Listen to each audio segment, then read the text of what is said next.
Hello students, Assalamu alaikum. How are you? I hope you are fine. मैं उम्मीद करता हूँ आप बिल्कुल ठीक होंगे। मैं आपको YouTube चैनल फिजिक्स में खुश आमदीद कहता हूँ।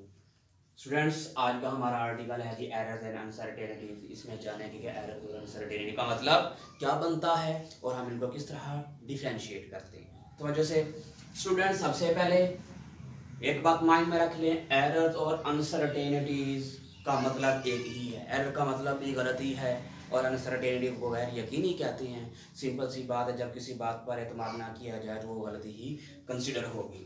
सबसे पहले हम इसको डिफाइन करते हैं कि एरर और अनसर्टेनिटी का मतलब क्या है। दोनों को डिफाइन कर सकते हैं, difference between calculated and actual measurements. यानी कि जो एक्चुअल मेजरमेंट थी और जो हमने मेजरमेंट कैलकुलेट की, जो दोनों में डिफरेंस आता है उसको क्या कहते हैं जी, एरर्स एंड अनसर्टेनिटीज कहते हैं। बात समझ आई। ऐसी वैल्यू, फॉर एग्जांपल मैं कहता हूं जी मेरे पास, हम इसको जो सॉल्व कर लेते हैं, मैं कहता हूं मेरे पास एक कमरे की लंबाई है जी 40 मीटर, लेकिन हमने क्या किया, किसी भी इंस्ट्रूमेंट को इस्तेमाल करके इसकी जो लेंथ काउंट की वो आ गई 37 मीटर। अब इनका जो डिफरेंस आ गया वो क्या आएगा, 40 माइनस 37, आई थिंक ये कितना आया, 3 मीटर का। इट मीन ये जो 3 मीटर है असल में ये एरर है किसी भी मेजरमेंट में। कौन सी मेजरमेंट्स, एक्चुअल मेजरमेंट्स और कैलकुलेटेड मेजरमेंट्स में जो डिफरेंस आ जाता है उसको हम एरर या अनसर्टेनिटी का नेम देते हैं। नेक्स्ट है जी, all physical measurements are not precise. जो ये भी बताता है कि हमारे पास फिजिकली जितनी भी हम मेजरमेंट्स लेंगे, जितनी भी पैमाइशें लेंगे, उनमें कभी भी एरर खत्म नहीं हो सकता, वो मुकम्मल तौर पर दुरुस्त नहीं हो सकती। And errors can not be reduced, और एरर को कभी खत्म नहीं किया जा सकता, किसी ना किसी हद तक कम तो किया जा सकता है। लेकिन अगर हम कहें ना कि हमारे पास हमने ऐसी मेजरमेंट ली है जिसमें कोई गलती ही नहीं है, जिसमें कोई एरर ही नहीं है, तो इट विल बी इम्पॉसिबल, ये मुमकिन नहीं होगा। नेक्स्ट है जी, सोर्सेज ऑफ एरर्स क्या हैं। ये एरर जो फिजिकल मेजरमेंट में आता है वो किस तरह पैदा होता है, हम उसको किस तरह खत्म कर सकते हैं। सबसे पहला पॉइंट है कि नेग्लिजेंस। ये नेग्लिजेंस ऑपरेटर्स की नहीं है, ऑपरेटर्स को इस्तेमाल करने वाले की, यानी कि किसी भी शख्स की लापरवाही, गफलत। यानी कि अगर हम कोई पैमाइश ले रहे हैं तो हम उसको सीरियस लें, ये नहीं है कि लापरवाही बस ठीक है अभी इतने मीटर हो जाएगी। आमतौर पर हम ये कह देते हैं, कोई कहता है ना यार उसको देखो भाई कौन है, कोई तो होगा यार, ठीक है यार फलां चीज की मेजरमेंट करो, बस इतनी हो सकती है, आई थिंक 5 मीटर है, चाहे वो 6 मीटर हो या 5 पॉइंट समथिंग हो। इट मीन आपने जो भी फिजिकल मेजरमेंट लेनी है उसमें नेग्लिजेंस यानी कि लापरवाही नहीं करनी। अगर लापरवाही करोगे तो गलती होगी। नेक्स्ट है जी, फॉल्टी ऑपरेटर्स। जो मैंने ऑपरेटर्स इस्तेमाल किया है वो नाकिस है, वो सही नहीं है, वो दुरुस्त नहीं है। हो सकता है वो सस्ते वाला हो सकता है वो आला क्वालिटी का ना हो। तो अगर इस तरह की कंडीशंस आ जाएंगी तब भी जो भी हम फिजिकल मेजरमेंट लेंगे उसमें किसी ना किसी हद तक एरर पाया जाएगा। नेक्स्ट है इनएप्रोप्रिएट मेथड। मैंने क्या किया, किसी भी फिजिकल मेजरमेंट को मेजर करने की ट्राई की, मुझे कोई टेक्निक ही नहीं है, मुझे पता ही नहीं है कि मेजरमेंट लेने किस तरह है। मैंने वो जो स्केल इस्तेमाल किया है, स्केल पर जो नंबर्स लिए हुए हैं उनको किस तरह मैंने मेजर करना है, कि कहाँ से लेकर कहाँ तक मैंने पैमाइश लेनी है। तो इट मीन वो मेथड क्या कहलाएगा, गैर मुनासिब। इनएप्रोप्रिएट का मतलब होता है गैर मुनासिब, मेथड या टेक्निक भी कह सकते हैं। नेक्स्ट है जी, लिमिटेशंस ऑफ इंस्ट्रूमेंट। हमारे पास जो इंस्ट्रूमेंट्स होते हैं, इस्तेमाल करते हैं फिजिकल मेजरमेंट्स के लिए, उनकी कुछ हदूद होती हैं, कुछ लिमिट्स होती हैं। अगर हम उन लिमिट्स को क्रॉस कर लेंगे तब भी हमारे पास क्या होगा, फिजिकल मेजरमेंट में एरर या अनसर्टेनिटी पाई जाएगी। नेक्स्ट है जी, नेचुरल वेरिएशन। बाद औकात हम क्या करते हैं, कोई भी फिजिकल मेजरमेंट्स लेते हैं तो हम अपनी तरफ से बड़े केयरफुल होते हैं कि हम नेग्लिजेंस भी नहीं कर रहे होते, हम ऑपरेटर्स भी अच्छा इस्तेमाल कर रहे होते हैं, हम टेक्निक्स भी अच्छी इस्तेमाल कर रहे होते हैं, हमारे पास फिर भी फिजिकल मेजरमेंट में एरर आ जाता है। तो क्या होगा, नेचुरल वेरिएशंस, नेचुरली उनमें कोई चेंज आ रहा होता है, हमें नहीं पता वो किस तरह आ रहा है लेकिन होता जरूर है। नेक्स्ट है जी, सेंसेस ऑफ अ पर्सन। यानी कि जब हम फिजिकल मेजरमेंट्स ले रहे होते हैं तो उसमें हमारी सेंसेस भी किरदार अदा कर सकती हैं, क्या पैदा करने के लिए, एरर्स।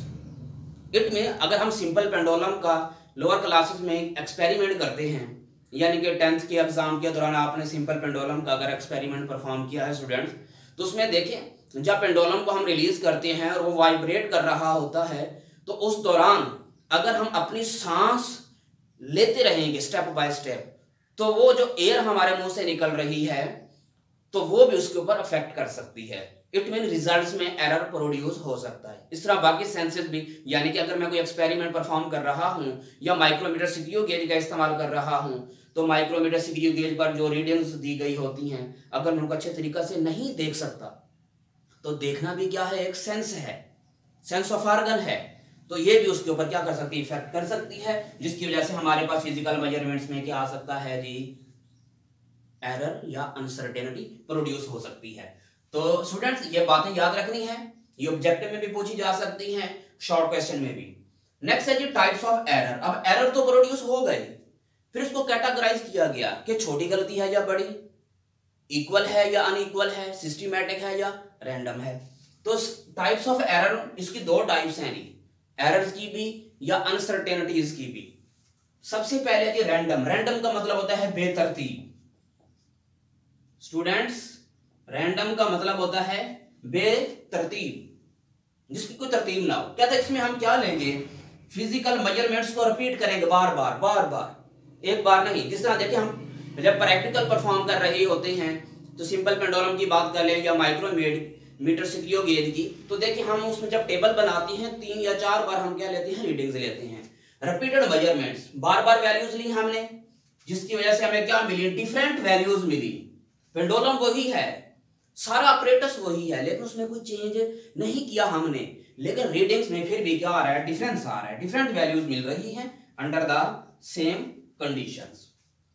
फॉर एग्जांपल मैं कहता हूं जी, पहले मैंने क्या किया, माइक्रोमीटर सीक्यू गेज से एक बॉब की जो मैंने लेंथ ली वो 2 सेंटीमीटर थी, फिर मैंने ये लेंथ ली, ये होगी 5 सेंटीमीटर, फिर मैंने उसी सीक्यू गेज से मैंने लेंथ ली, ये हो गई 10 सेंटीमीटर। आई थिंक इनमें क्या आ रहा है, डिफरेंस आ रहा है।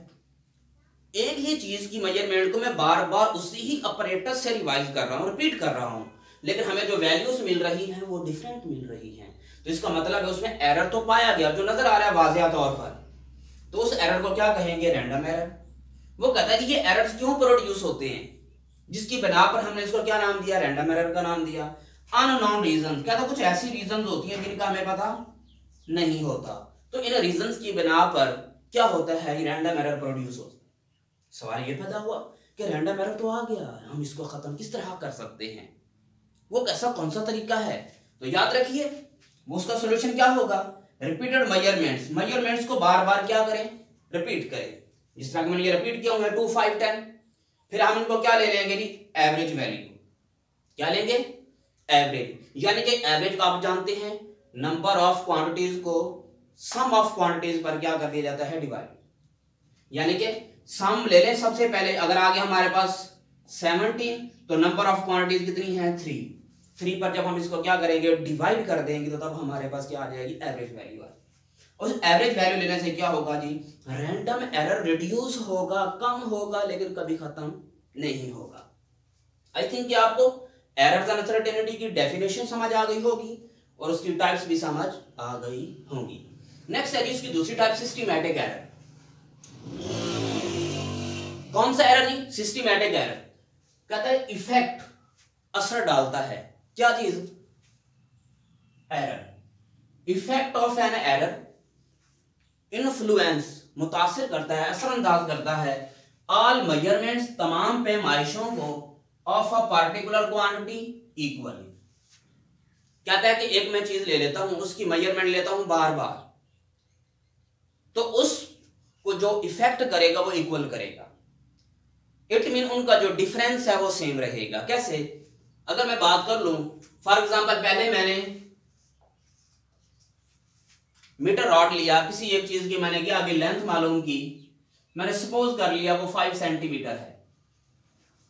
नेक्स्ट मैंने ले ली, वो आ गई 7 सेंटीमीटर, फिर मैंने ली तो क्या आई 9 सेंटीमीटर। अब देखिए इन दोनों का डिफरेंस कितना है 2 और इनका भी डिफरेंस कितना है 2। इट मीन वो उनको इक्वली इफेक्ट कर रही है। क्या कर रही है जी? Equally effect. डिफरेंस तो आ रहा है लेकिन क्या आ रहा है जी? इक्वल डिफरेंस आ रहा है। कौन सा डिफरेंस? इक्वल।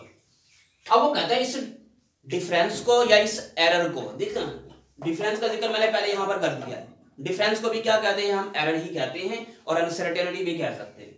अब उस एरर को, जिसको मैंने सिस्टमैटिक एरर का नाम दिया, हम खत्म किस तरह कर सकते हैं? तो वजह से या उसके काजेस क्या हैं? सबसे पहले हम काज को स्टडी करते हैं। कहते हैं जो भी मैंने इंस्ट्रूमेंट लिया उसमें क्या पाया गया? Zero error. क्या पाया गया? Zero error. वो आप जानते हैं कि जब हम प्रैक्टिकल करते हैं, वर्नियर कैलिपर की बात करें या माइक्रोमीटर स्क्रू गेज की, तो हम मेन स्केल और वर्नियर स्केल के पहले जीरो चेक करते हैं। अगर वो आमने सामने हैं तो उस इंस्ट्रूमेंट में कोई एरर नहीं है। अगर वर्नियर का जीरो या मेन का जीरो आमने सामने नहीं है तो उसमें कुछ ना कुछ हद तक एरर पाया जाएगा। आगे जी पुअर कैलिब्रेशन। अक्सर बच्चे कहते हैं सर हमें इस बात की समझ नहीं आती कि पुअर कैलिब्रेशन होता क्या है। पुअर कैलिब्रेशन ये होता है कि फॉर एग्जांपल मैंने क्या किया, मेरे पास जो रीडिंग्स आई हैं वो आई है जी 0.1 सेंटीमीटर, लेकिन मैं इसको कंपेयर करना चाहता हूं किसी भी इंस्ट्रूमेंट से, और वो इंस्ट्रूमेंट मैं कोई ऐसा इस्तेमाल करता हूं जिसका जो लीस्ट काउंट है वो हो जाए 0.01 सेंटीमीटर। तो देखें मुझे कम से कम ज्यादा से ज्यादा वैल्यू को मेजर करना था, लेकिन जो मैं इंस्ट्रूमेंट इस्तेमाल कर रहा हूं उसका लीस्ट काउंट क्या है? कम से कम। इट मीन जितनी हमारे पास मेजरमेंट्स आ रही होती हैं तो हमें ऐसा इंस्ट्रूमेंट इस्तेमाल करना होता है जिसका लीस्ट काउंट भी उसके तकरीबन बराबर हो। तो इसको कहते हैं कि पुअर कैलिब्रेशन। इसके बाद जी इनकरेक्ट मार्किंग्स। इनकरेक्ट मार्किंग्स क्या होती है? यानी कि हमारे पास क्या हुआ, जो भी हमने अपरेटस लिया, चाहे हम स्क्रू गेज की बात कर लें, उसके ऊपर जो निशान लगे होते हैं वर्नियर स्केल पर और मेन स्केल पर, हो सकते हैं वो सही ना हो, तब भी क्या हो सकता है? फिजिकल मेजरमेंट्स में एरर्स प्रोड्यूस हो सकते हैं। लेकिन कौन से एरर्स? जिसको हम सिस्टमैटिक एरर्स का नाम देते हैं। आई थिंक आपको सिस्टमैटिक एरर की समझ आ गई हो। नेक्स्ट है जी सॉल्यूशन, कि एरर्स को खत्म कैसे किया जा सकता है। नंबर 1 पे है जी compare the instrument with accurate instrument. हमने पहले जो इंस्ट्रूमेंट इस्तेमाल किया जिससे क्या आ रही है? एरर्स, अनसर्टेनिटीज आ रही हैं। तो हम क्या करेंगे? कोई एक ऐसा इंस्ट्रूमेंट लेंगे जो एक्यूरेट हो, तो इसकी वैल्यूज को एक्यूरेट मेजरमेंट्स वाले इंस्ट्रूमेंट के साथ क्या करेंगे? कंपेयर करें। कंपेयर करने से हमें पता चल जाएगा कि कितनी अनसर्टेनिटीज आ रही हैं। नेक्स्ट है जी अप्लाई करेक्शन फैक्टर। जो भी हमारे पास रिजल्ट आएगा उसको किसी भी फैक्टर से क्या कर देंगे? हम मल्टीप्लाई कर, जिसकी वजह से क्या हो जाएगा जी? सिस्टमैटिक एरर रिड्यूस हो जाएगा। स्टूडेंट्स आज का हमारा लेक्चर खत्म हुआ जाता है यहां पर। अगर आपको इस लेक्चर में कोई बात समझ ना आए तो आप मुझे मेरे YouTube चैनल फिजिक्स पर आप कमेंट्स कर सकते हैं और इसका जो भी प्रॉब्लम हो आप मुझसे डिस्कस कर सकते हैं। लेकिन चैनल को सब्सक्राइब करना, शेयर करना, लाइक करना और बेल आइकॉन प्रेस करना नहीं भूलना, ताकि आप आने वाली नई वीडियोस को देख सकें, लेकिन बड़ी आसानी के साथ। अल्लाह हाफिज।